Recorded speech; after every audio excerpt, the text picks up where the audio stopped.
ఈరోజు మరి వైసీపీ ఎలాగైతే ప్రవర్తిస్తుందంటే ఎన్నికల ముందు వై నాట్ 175 అంటూ 11 సీట్లకు పరిమితమయ్యి మరి ఈరోజు ఫేక్ ప్రచారాలకు పరిమితం అయిపోయారు. ఎందుకంటే పొద్దున లేచినప్పటి నుంచి రాత్రి పడుకునేంత వరకు సాక్షి న్యూస్లో ఒక ఫేక్ ప్రచారము మొదలవుతుందే తప్ప ఇంకేమీ లేదు. గత 5 సంవత్సరాలుగా సాక్షి న్యూస్ వేసి ప్రజలు, ఎందుకంటే పల్లెలలో వేరే ఛానల్ లేదు, ఒక్క సాక్షి న్యూసు సాక్షి పేపరు తప్ప, అది చూసి మీ కొంపను ముంచిందంటే ఆ సాక్షి న్యూస్ చూసినందుకే. మరి కుక్కతోక వంకర అని అంటారు. కుక్కతోక వంకర కన్నా మన జగన్మోహన్ రెడ్డి గారి తోక ఇంకా వంకరగా మారినట్టుంది. మరి ఎట్లా అయిపోయిందంటే అధికారంలోకి వచ్చి 2 నెలలు అవుతుంది. ఈ 2 నెలల్లోనే అన్నా క్యాంటీన్ మొదలుపెట్టాం.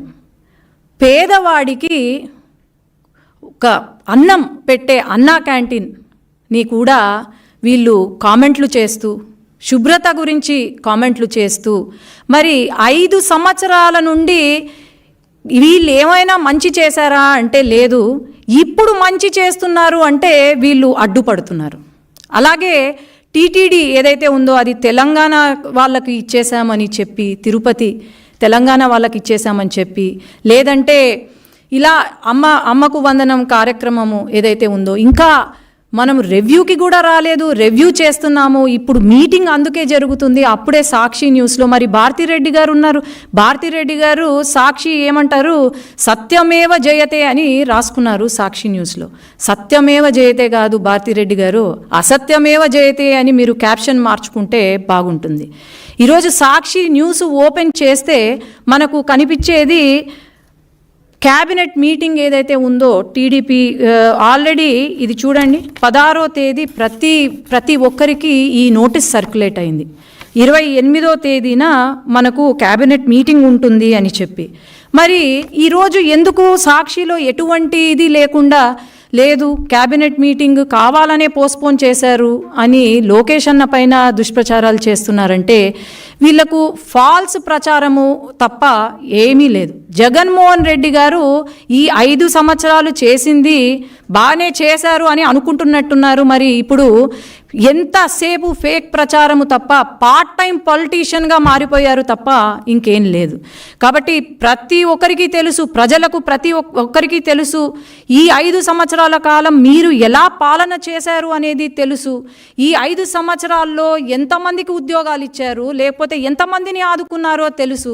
కాబట్టి అనవసరంగా దుష్ప్రచారాలు చేసి మళ్ళీ 11 సీట్లకు కూడా కాకుండా, పార్టీయే లేకుండా, పుట్టగతులు లేకుండా అయితే మీరు చేసుకోవద్దండి అని నా మనవి.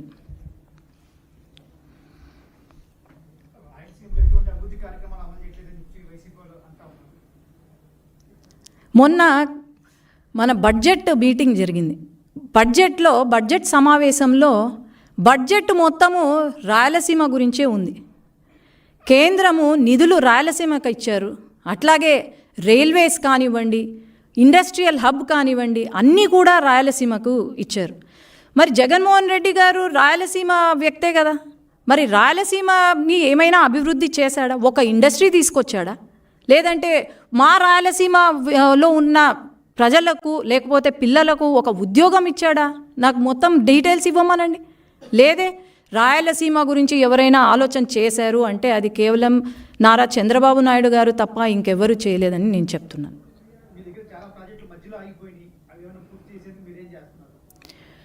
చాలా ప్రాజెక్టులు మధ్యలో ఆగిపోయాయి అంటే అది కేవలం వైసీపీ ప్రభుత్వం వల్లనే, జగన్మోహన్ రెడ్డి గారికి తెలివి లేక ఆగిపోయినాయి తప్ప వేరే లేదు.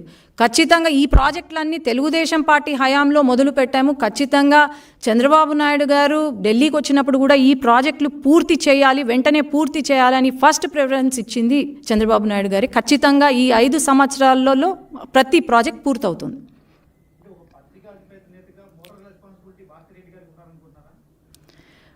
అదే చెప్తున్నా, సత్యమేవ జయతే, సాక్షి కింద సత్యమేవ జయతే అని వస్తుంది. సత్యమేవ జయతే కాదు, అసత్యమేవ జయతే. భారతీరెడ్డి గారు ఎడ్యుకేటెడ్ లేడీ. ఒక రియల్ న్యూస్, న్యాయంగా ఒక న్యూస్ని చూపించాలి. కానీ ఎంతసేపు తెలుగుదేశం పార్టీ కార్యకర్తలపైన, నాయకులపైన, లోకేష్ అన్న పైన, వీళ్ళపైనే చెప్తున్నారు. కానీ ప్రజలు ఎవ్వరూ నమ్మడానికైతే సిద్ధంగా లేరు. ఈ సాక్షి న్యూస్ చూసే వాళ్ళ కొంప మునిగింది. అది వాళ్ళు అర్థం చేసుకోవాలి.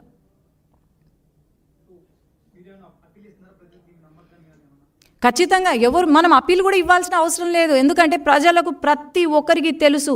వై నాట్ 175 అని చెప్పి ఈరోజు కేవలం 11 సీట్లకు పరిమితం అయినారు అంటే దాని అర్థం ఏంటి?